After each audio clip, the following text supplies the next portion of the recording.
Викате. Слезе. Абе, чайте се разминахме, колежки, боже господи. Какво става са? Какво има? Ще го бъде ли тази академия? Нека да ги бъдат едни други изпитчета, деца. Утре, пък академията ще я видим другата седмица. Какви изпити?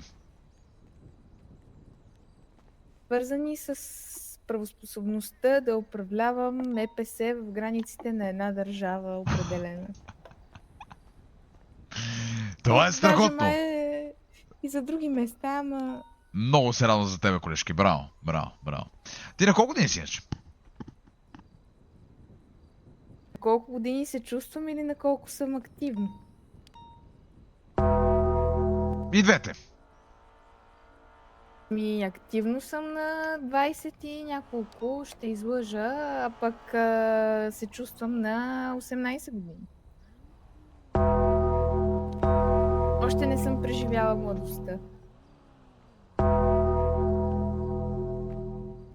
Ясно. Разбирам, Джейд. Разбирам те напълно, колежки.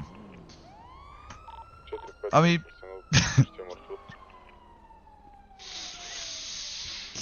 Пожелавам ти успех тогава и дано се справиш с твоите изпити, колежки. Дано.